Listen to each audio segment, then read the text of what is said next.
back to Hopkins, as well as his love of nature, like whether someone is a believer or not a believer, I think everyone can unite in their admiration for the skill with which he shapes these religious feelings into poetry. So that must be something of what drew you to Hopkins too, his talent, his skill to make poetry out of his love of nature and his love of God. Yes, it wasn't so much, I think, his love of nature that caught me. It was just the play of words that really caught me, and I developed a keen interest in Hopkins himself. And then being a Jesuit, I was very interested in Hopkins the Jesuit as well. But the point that you made should have made a great impact on me, but it really didn't, I think. And his life then, of course, his life ended at a fairly young age in Dublin, where he wasn't particularly happy. No. What when you think of his life, what is it that inspires you about his life, or moves you, or touches you? I think what touches me most is his absolute resignation to the Lord's will in his life, which he saw as very harsh in certain ways, but that he never budged from his dedication and to his commitment to the society. He said as much himself, reflecting on it. He said, although he may have found it hard and the spirituality a bit difficult, nevertheless he never budged in his loyalty. He wrote very movingly to Canon Dixon, an Anglican canon, who was a teacher of his when he was in high school, as it were, and Dixon was appalled that he should have any doubt about his poetic vocation. He said, one vocation cannot be the enemy of another, and you've got a vocation that's higher than anything that you could have. And Hopkins more or less said, yes, that's right, but it doesn't mean that it's easy. It doesn't mean that I understand it well. Because his great problem was, once he focused on himself, he went into a type of depression. And so much so that in a retreat, a rather blunt man, a very good man, but rather blunt, told him to give up thinking about sin because he thought about himself, and to think about himself wasn't doing him any good.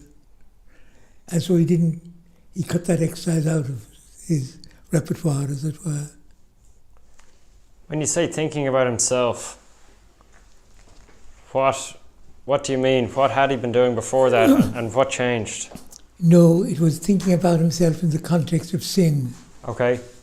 That once he got on to sin and the types of sin, he experienced a foulness of himself. And so the man directed him, don't do that, it'll only kill you.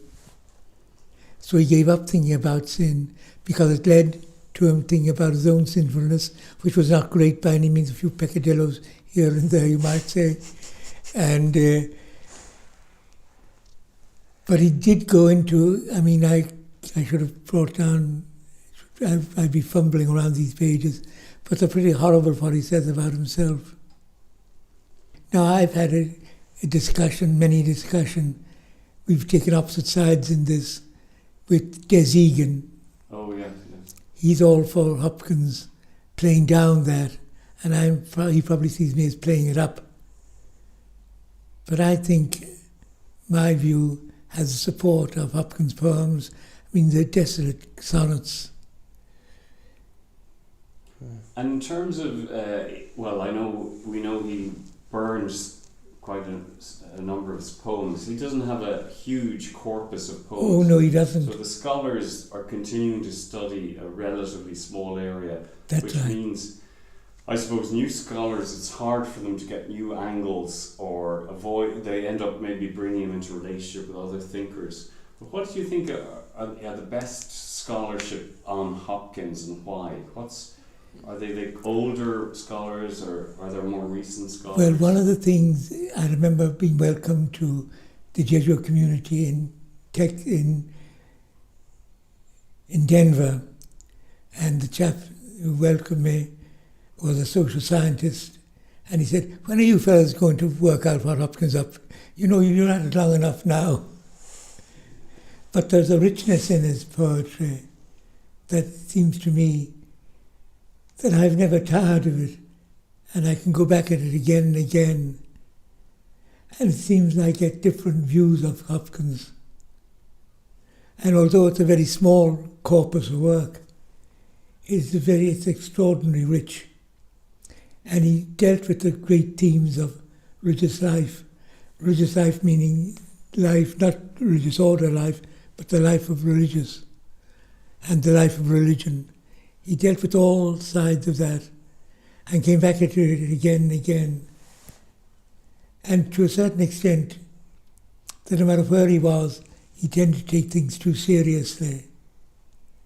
You know, you'd think if you went out and had a good batter, drinking for a night, it would have done him good. Yeah. One thing that struck me a few years ago, I came across a letter, I think he might have written to his sister, where you could see he had a great ear for the Irish accent. He was actually making fun of the way people in Ireland spoke English. So it showed both that the man had a sense of humour and had a great ear for language, which is then evident in his poetry. Do you want to say anything about that? Oh yes.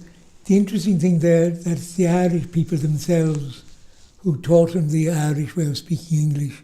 Because in the English province then, there were a lot of Irish brothers. The brothers came a lot from working class British families who came with their Irish accents and kept those Irish accents. And there's one passage in his letters, he's describing being with the brothers for a month as a novice of experiment, and the various things he learned from them and how to pronounce certain things, which of course would have driven his precise novice master crackers. But he had that humour, a great sense of humour, and an ability to enjoy a different way of looking at things as these brothers did.